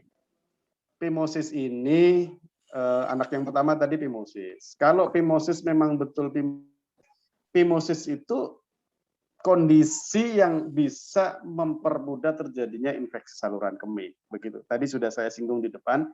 Makanya ini menjadi satu indikasi. Kalau infeksi saluran kemih itu hanya di ujung penis, mungkin aman. Tapi kalau infeksi itu naik sampai ke ginjal, ini jadi masalah. Nah, bisa terjadi nefritis. Nanti treatmentnya agak lama. Nefritis bisa terjadi proteinuri, ya. Jadi proteinnya bisa loss, ya. Bisa kebuang. Kalau sudah sampai ke ginjal, maka infeksi itu bisa sistemik ke seluruh tubuh kita.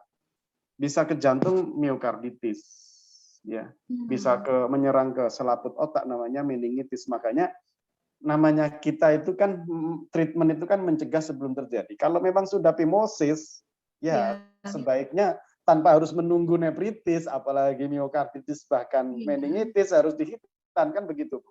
Jadi kalau saran saya itu, kan saya akan sangat sayang ya kalau terjadi sampai meningitis, gitu.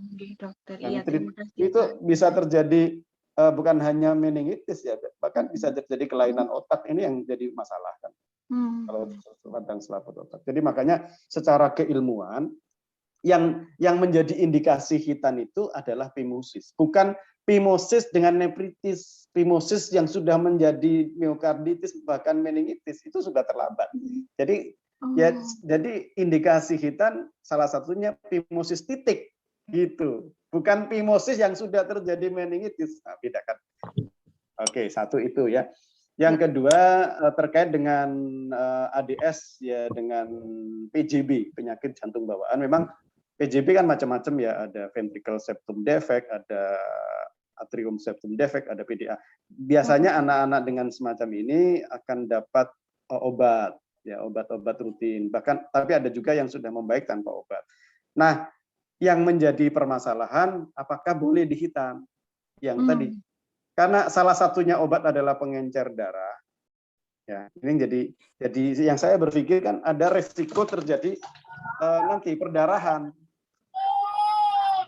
Ada resiko terjadi perdarahan. Makanya saya kalau ada anak dengan kondisi khusus, silakan komunikasi ke siapapun yang mau menghitan. Misalnya, dok, anak saya punya PJB mau hitan. Kalau saya akan kembalikan kepada orang tuanya. Bu, biasanya si anak ini kontrol ke dokter siapa? Gitu. Oke, dokter ini dok. Oke, masih rutin kontrol, masih. Anu aja, besok pas kontrol, mohon izin sampaikan kepada dokternya. Dok, ini anak saya sudah besar, bagaimana saya ada rencana menghitan, bagaimana pendapat dokter. Begitu. Kalau dokternya dia bilang, oke, bisa dihitan. Kalau akan bagus lagi kalau ada rekomendasi tertulis.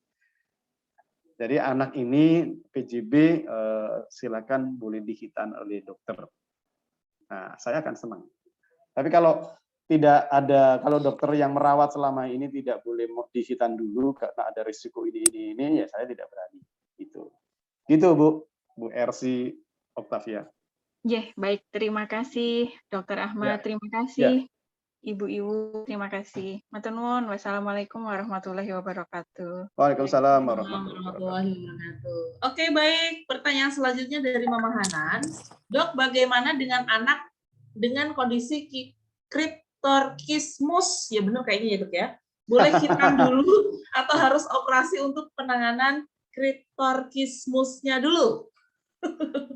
Kripto itu itu Bitcoin itu saya tahunya. Oh iya. Iya.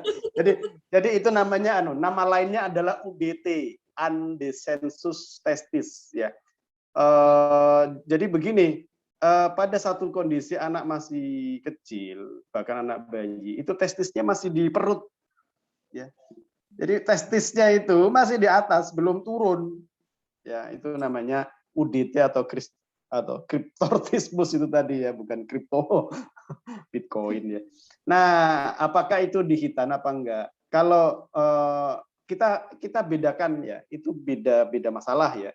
Hitan itu kan hanya memotong kulup yang di depan. Nah, kalau itu menetap ya, kalau UDT namanya UDT ya, Undescensus Testis, itu kalau ditunggu biasanya sampai saya lupa ya usia berapa, kalau memang belum turun ya harus dioperasi. Nah, kalau memang harus dioperasi, saran saya ya sekalian, kalau anak masih kecil operasi sekalian, biusnya sekali untuk 2 tindakan, biasanya mau dokternya. Dok, ini kalau UDT sekalian disunat bagaimana? Gitu Mbak. Paham nggak ya yang saya sampaikan ya? Baik, untuk Mama Hanan, yang bertanya bagaimana? Jadi kalau testis itu harusnya di luar ya, harusnya di kantong, di skrotum ya. Jadi saya harus jelaskan begini, proses pematangan sperma itu butuh proses pembentukan sperma. Proses pembentukan sperma itu butuh suhu tubuh yang lebih rendah daripada suhu tubuh kita. Katakanlah tubuh kita 36, maka dia butuh 35, satu derajat. Ya makanya nun sewu ya, orang-orang yang laki-laki yang bekerja di daerah panas, itu bisa terjadi risiko kemandulan. Apalagi kalau supir angkot yang mesinnya itu pas di bawah jok itu ya, tiap hari gitu ya. Makanya itu risiko ya, bukan berarti. Jadi memang proses spermatogenesis ini butuh suhu yang lebih rendah daripada suhu tubuh kita. Makanya testis itu ada di bawah, ada di luar tubuh, di kantong tersendiri begitu ya. Kadang kalau kedinginan dia mengkeret, kadang kalau dia. Nah, ada satu kondisi testis itu belum turun ke kantong itu, tapi di dalam rongga perut. Itu namanya UDT. Kalau ini berlangsung lama, pada waktu anak agak besar, saya lupa umurnya berapa, memang harus dioperasi. Begitu. Nah, kalau operasi, kalau dia belum sunat, sekalian aja minta sama dokternya, dok sekalian disunat. Jadi nanti biusnya sekali, operasinya 2. Gitu. Baik, sekalian ya dok ya. Iya. Repotnya juga sekalian gitu ya. Iya, betul. Oke, baik. Baik, terima kasih. Berikutnya dari Ibu Ilen. Ibu Ilen dari Sukoharjo. Apakah ADS perempuan wajib dilakukan tetesan seperti yang disampaikan dokter tadi? Nah, metodenya seperti apa, G? Dan Yang laki-laki aja nggak wajib itu, Mbak ya. oke, baik. Iya, jadi yang laki-laki aja tidak wajib ya. Jadi kalau anak kondisi semacam ini, yang laki-laki aja nggak wajib. Maksudnya begini, maaf ya, tanpa ADS, bukan yang laki-laki tidak wajib. Tetesan itu tidak wajib begitu ya. Tetesan itu tidak wajib. Jadi kalau saya sih ya nggak perlulah ya. Kalaupun dilakukan biasanya kalau tetesan itu masih bayi. Kalau maaf ya, kalau tetesan itu sudah dewasa ya nggak nyaman kan begitu ya. Ada seorang ibunya pasien tuh WA saya, dokter terima sunat perempuan apa enggak? Buat siapa, Bu? Buat saya. Waduh, ini diterima enggak, Waduh. Waduh, ini istri saya denger ini nanti. Saya bilang, Bu, anu aja saya nggak terima. Mau nggak diterima sayang, mau diterima. Jadi tetesan bagi perempuan itu tidak wajib, Bu ya, Bu Ilena ya. Dalam kondisi ADS monggo mau dilakukan atau enggak ya. Kalau biasanya yang melakukan bidan kalau di tempat rumah sakit saya kerja. Kalau mau nanti bolehlah tak kasih nomornya. Nanti japri aja. Oke, baik. Terima kasih. Berikutnya dari Ibu Nelly. Biasa habis kita dapat obat kan, Dok? Nah, biasanya kadang ada yang neneknya memberi tambahan obat herbal. Apakah cukup dengan obat saja atau ada perlu tambahan obat lainnya, Dok? Terima kasih. Ya, jadi begini, orang yang habis kitan itu minimal obatnya itu 2 lah paling tidak. 1 antibiotik ya. Kenapa antibiotik? Karena kita kitan tidak di kamar bedah yang steril begitu ya. Apalagi orang Indonesia ya, tahulah ya, tidak mungkin kayak di Swiss ya. Anak saya itu suka melihat IG Swiss, istri saya, Mas, Swiss itu negaranya indah ya, bersih. Nah, kalau Indonesia kan enggak, jadi tetap pakai antibiotik. Yang kedua anti nyeri. Yang wajib itu. Kalau herbal monggo, saya tidak belajar herbal ya, meskipun saya juga pakai herbal. Saya pakai habatus sauda, saya pakai madu, saya pakai jahe merah. Bahkan ada teman saya dokter, dia jadi juragan herbal, kemarin jemput saya, terus dia ngasih hadiah saya rimpang apa itu ya, saya tetap pakai ya. Saya tidak anti herbal, cuma ya kalau mau pakai silakan, tapi obat yang dari dokter tidak kemudian tidak diminum gitu ya. Jadi sifatnya sebagai tambahan gitu. Oke. Baik, berikutnya dari Ibu Liani, bisa sunat di rumah nggak, Dok? Mengingat masih pandemi. Bisa, monggo sunat di rumah. Tapi kalau saya tidak menerima panggilan, kalau khusus saya waktu saya terbatas begitu ya. Saya masih bekerja di rumah sakit ya. Saya kepikiran saya mau pick up ya, mau buka layanan itu, tapi saya tidak belum ya. Dulu pernah ya.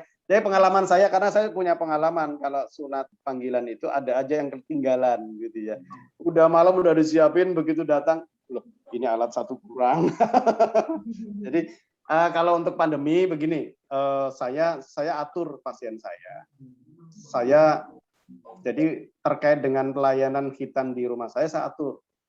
Jadi 1 pasien by janjian. Ya, ada yang noise nih, Mbak, sebentar, Mbak, biar enak. Jadi pasien saya by janjian, saya atur kedatangannya. Jadi kalau pasien saya ada sore misalnya, hari itu ada 4, saya atur jam 4, jam setengah 5, jam 5, jam setengah 6. Nanti saya break maghrib. Jadi pasien pertama tidak ketemu pasien kedua. Tidak ada kerumunan. Kan intinya begitu toh. Pandemi itu kan intinya tidak 3M ya. Mungkin sekarang jadi 6M ya. 3M itu menjaga jarak, pakai masker, cuci tangan, mengurangi mobilitas, menghindari kerumunan, menolak makan bersama. Mohon maaf ya Mbak Nur ya. Sementara saya tolak gitu ya. Jadi menolak, karena orang kalau makan bersama pasti ngobrol, kan makan bersama pasti lepas masker, habis itu selfie orang pada lepas masker. Itu bahayanya di situ. Bukan masalah nggak, maksud makan pakai masker, bukan salah ngomong, bukan seperti itu. yang jadi masalah lepas maskernya ketemu orang lain gitu ya. Jadi saya atur pandemi ini pasien by janjian satu. Nanti akan saya kasih jadwalnya by menit, jam menitnya. Mohon tepat waktu. Yang kedua, apa? Penjelasan saya taruh di YouTube. Kalau zaman dulu datang saya jelasin, saya ngobrol setengah jam bahwa ini itu hak pasien, memang harus disampaikan dan itu kewajiban saya. Tapi ini ada teknologi, silakan saya taruh di YouTube, Bapak Ibu bisa tonton di rumah, yang kurang jelas WA. Kan gitu toh. Syukur-syukur mau subscribe. Jangan lupa like ya. Suka like and share. Jadi gitu. Jadi pandemi ini sebenarnya mengajari kita hidup efisien. Dulu sebelum pandemi saya berpikir, wah, saya butuh parkir. Ini lahan samping rumah saya, parkiran saya sewa. Saya buat parkiran karena banyak mobil parkir di situ. Begitu pandemi saya nggak butuh parkir. Kan orang datang satu mobil. Begitu dia selesai ganti mobil lain. Itu kan, jadi kita nggak boleh menyalahkan pandemi. Kita harus beradaptasi dengan pandemi. Yang ketiga apa? Saya mewajibkan pasien saya pakai masker. Saya tidak akan sungkan menegur pasien yang tidak pakai masker. Oke. Yang keempat, saya mewajibkan pasien saya, satu pasien hanya diantar 2 orang. Kalau sudah saya bilang di situ, datangnya rombongan banyak, mohon maaf, pasti saya marahin. Ya, kayak zaman dulu ya Dok, yang nganterin sunat tuh orang iya, jadi saya sudah bilang Bu, jangan bawa banyak. Begitu datang, wah, saya marahin, mohon maaf karena saya sudah ngomong duluan, begitu kan? Kita kan ngajari masyarakat lingkungan juga ya. Saya di sini jadi dokter, orang tahu dokter aja kayak gini kok, ya kapan selesainya, gitu. Itu Mbak Nur. Baik, berikutnya dari Bapak atau Ibu Retmi, ya ini mirip handphone gitu ya. Retmi. Anak saya usia 3 tahun lebih, katanya lebih dini, lebih baik, tapi kenapa saya yang merasa deg-degan ketika anak disunat? Setelahnya untuk mengkondisikan anak takutnya selalu dipegang-pegang terus, karena merasa risih atau sakit, jadinya malah nggak sembuh-sembuh Dok. Gimana dong Dok ini? Oke, jadi 3 tahun ya. Jadi kenapa saya yang merasa deg-degan? Ya karena mindsetnya yang perlu, mohon maaf ya, mindsetnya yang harus diperbaiki, gitu ya. Ya. Jadi Anda jangan deg-degan. Ya mau setahun, 2 tahun, 3 tahun, 12 kan tetap harus sunat ya, karena itu kewajiban. Kalau saya sampaikan sangat simpel sunat di waktu anak masih bayi. Tadi tidak, kalau 3 tahun memang usia tanggung ya, tapi ya monggo nanti pertimbangannya ditambah sendiri gitu ya. Bayi, sekali lagi bayi itu belum tengkurap, kulitnya masih kecil, tipis, ya bahkan masih ada punya antibodi dari ASI, tidak ada memori. Bahkan kalau anak kecil masih dia mengurangi anggaran Mbak Nur. Kalau anak sudah 10 tahun pasti minta hadiah. Kalau anak bayi nggak minta hadiah. Ya, gitu kan, anggarannya kan berkurang begitu. Jadi jangan deg-degan. Apa yang membuat deg-degan? Gitu. Takutnya dipegang-pegang. Tadi saya sampaikan, dipegang-pegang kalau anak sudah biusnya habis, sudah nyeri, dia tangannya nggak akan pegang. Ya, tangannya nggak akan pegang, tangannya akan avoid. Ya, tangannya nggak akan pegang-pegang. Nah, nanti untuk nyerinya kita kasih anti nyeri. Anti nyeri itu begini, karena nyeri itu tiap orang beda-beda, ya. Anti nyeri ambang nyeri tiap orang beda-beda, maka anti nyeri saya akan sampaikan, Bapak Ibu, ini obat antibiotiknya diminum 3 kali. 3 kali saja. Pagi, siang, sore. Dosisnya sekian, tergantung berat badannya. Nah, ini anti nyeri. Bapak Ibu saya sampaikan, nyeri itu tiap orang beda-beda levelnya. Nah, anti nyeri ini boleh dikasih sehari bisa sampai 5 kali di jeda 3 jam. Biasanya anak nyeri di hari pertama. Sebagian anak yang nyeri pun hari pertama. Makanya hari pertama ini coba 3 jam sekali diminum Kak, tanpa anak menunggu anak kesakitan. Bahkan begini, saya kasih setelah saya belajar dari pengalaman saya 10 tahun lebih, mungkin 15 tahun saya praktek ini. Saya sebelum anak sakitan, saya kasih obat nyeri dulu. Kenapa? Begini, zaman dulu, waktu awal-awal saya praktek, habis Khitan, Bu, ini obat antibiotik, ini anti nyeri. Nanti sampai rumah diminum ya. Nah, ini pasien dari Wonogiri ke Solo Khitan. Habis Khitan, mampir Sukoharjo. Sukoharjo itu ada tuh tempat warung makan enak itu ya. Langganannya Jokowi RI1 itu apa? Mbak Nur orang mana tuh? Saya orang Purwodadi, Dok. Oh, Purwodadi rumah makan Noroyono. Waduh, iya. Tahu kan? Nah, aku tahu gitu ya. Ada loh kemarin orang Blora Khitan ke tempat saya.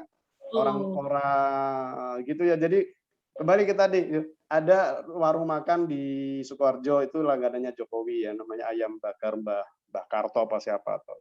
Itu mampir di situ. Bener tuh. Bu Ilena Mbah Karto Timbel gitu ya. Saya juga pernah ke sana. Makan. Begitu makan, Dok, telepon, anak saya kesakitan. Loh, Ibu sudah minum obat belum? Lah, dokter tadi bilang sampai rumah diminum. Lah, ini belum sampai rumah. Jadi begini, obat bius itu bertahan paling 1-2 jam setelah kita. Makanya saya sebelum biusnya habis, saya kasih obat anti nyeri dulu. Nah, obat minum oral, dari obat itu diminum sampai menimbulkan efek, itu butuh sekitar setengah jam atau 1 jam. Jadi pas begitu, minum obat, persiapan Khitan selesai, biusnya habis, obat anti nyeri yang diminum by oral tadi sudah mulai berefek. Nah, gitu. Jadi itu ya itu pun kadang ada anak yang masih kesakitan. Yang namanya Allah menciptakan orang gak ada yang sama kok ya. Iya. Gitu. Betul, Dok. Oke, baik. Terima kasih. Ini sepertinya akan menjadi pertanyaan terakhir, Dok, dari Ibu Rida. ADS dengan testis kecil dan kulitnya lengket di bawahnya. Apakah harus dengan khitan khusus, Dok? Usianya 17 bulan. Oke. Saya perlu lihat ya. Jadi perlu lihat ya. Jadi khitan itu tidak memanipulasi daerah skrotum ya. Jadi tidak ada manipulasi daerah kantongnya. Ya, jadi dia hanya bermain hanya di daerah area penis bagian depan gitu ya. Jadi bukan di testisnya ya. Memang ada banyak kelainan tentang testis ya, antara lain tadi UDT ya, testis yang belum turun. Babnya terapinya bukan masalah di khitannya, tapi masalah di operasi bagaimana UDT itu mengembalikan testis supaya turun. Terus apalagi tadi misalnya ada di testis juga bisa adanya namanya hidrokel ya. Hidrokel itu cairan yang menumpuk di testis ya, biasanya bengkak begitu ya. Itu juga tidak ada hubungannya dengan sunat. Begitu. Jadi saya perlu lihat. Yang tidak boleh atau boleh itu kan yang terkait dengan bentuk di penis ya. Tadi penis yang melengkung namanya korde, kemudian lubang yang tidak tepat di tengah itu namanya hipospadi. Itu yang di situ yang ranahnya di sunat begitu. Oke, baik. Terima kasih, Dok. Itu menjadi pertanyaan terakhir ya, mohon maaf.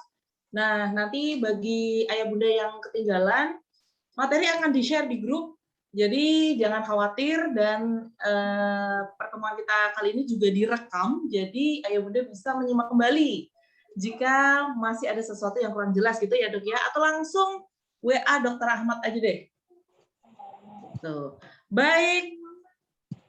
Ayah bunda, sudah pukul 20:50, itu artinya kita harus mengakhiri kebersamaan kita di acara pertama rangkaian program dalam rangka memperingati bulan Down Syndrome di bulan Oktober nanti. Dan sebelumnya saya ucapkan terima kasih kepada Dr. Ahmad, dan akan ada sebuah penghargaan khusus nih yang akan disampaikan oleh siapa tadi ya, Ibu Dewi ya, untuk dokter yang sudah berbagi ilmunya. Nah, ini nanti akan dikirimkan kepada Dr. Ahmad ya. Terima kasih, dokter. Terima kasih Semoga sekali. Allah yang membalas selebihnya ya, Dok ya. Amin. Atas Terima kebaikan kasih dokter sekali. malam hari ini. Baik, terima kasih. Dan sebelum kita akhiri, Dok, sepertinya tidak lengkap kalau belum ada closing statement ya, Dok ya. Silahkan, dokter. Baik. Jadi Bapak Ibu yang diberi amanah ya dari Tuhan, terkait dengan anak-anak yang berkebutuhan khusus, itu harus kita syukuri, betul ya. Bisa jadi panjenengan masuk surga dengan wasilah itu gitu ya. Dan luar biasa ya. Jadi kesabaran luar biasa. Saya belajar banyak dari Bapak Ibu yang pasien-pasien yang saya dengan ABK ya.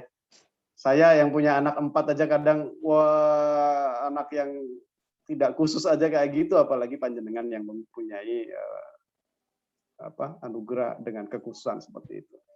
Yang kedua bahwa khitan ini sebuah hal yang sangat baik ya, dari sisi agama maupun dari sisi kesehatan ya, baik anak yang khusus maupun tidak ya. Jadi memang harus dilakukan ya. Bagaimana cara kekhususan terkait dengan khitan pada anak-anak khusus kita sudah diskusi tadi ya.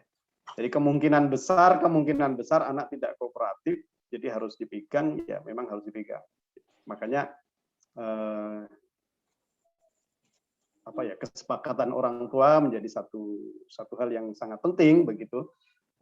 Kapan harus khitan? Nah, kalau saran saya khitannya adalah dengan metode yang cepat. Proses khitannya cepat, bukan sembuhnya ya. Sembuhnya tetap ada tahapannya. Jadi prosesnya khitannya itu cepat ya, dan perawatannya juga simple ya, sehingga kena air juga nggak masalah gitu ya.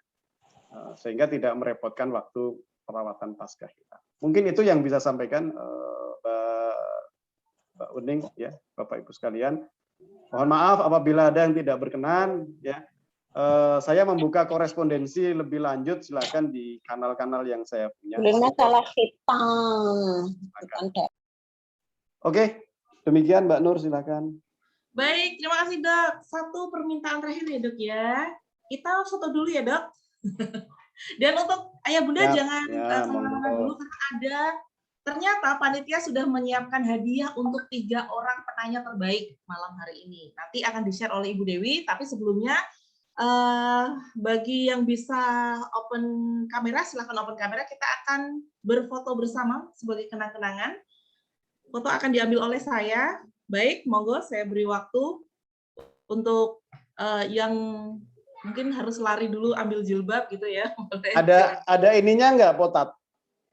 Oh, Potat ada ininya nggak? Ada side-nya nggak? Atau kalau nggak kita gaya bebas aja Dok. Baik ya, monggo. Oke, baik, sambil menunggu ayah bunda yang lain yang sedang persiapan ya Dok ya. Jadi kalau ibu-ibu tuh pasti wah lari dulu ambil mukena atau jilbab gitu ya. Mukena lebih cepat. Mukena lebih cepat, tapi nggak estetik Dok nanti. Oke, baik, sudah. Kalau sudah seadanya, saya akan gaya terbaik. 1, 2, 3. Sekali lagi. Wah, yang bawa anak boleh, saya juga bawa anak ini. 1, 2, 3. Aku kok belum. Oke. Baik, terima kasih. Belum, lagi. Sudah ya?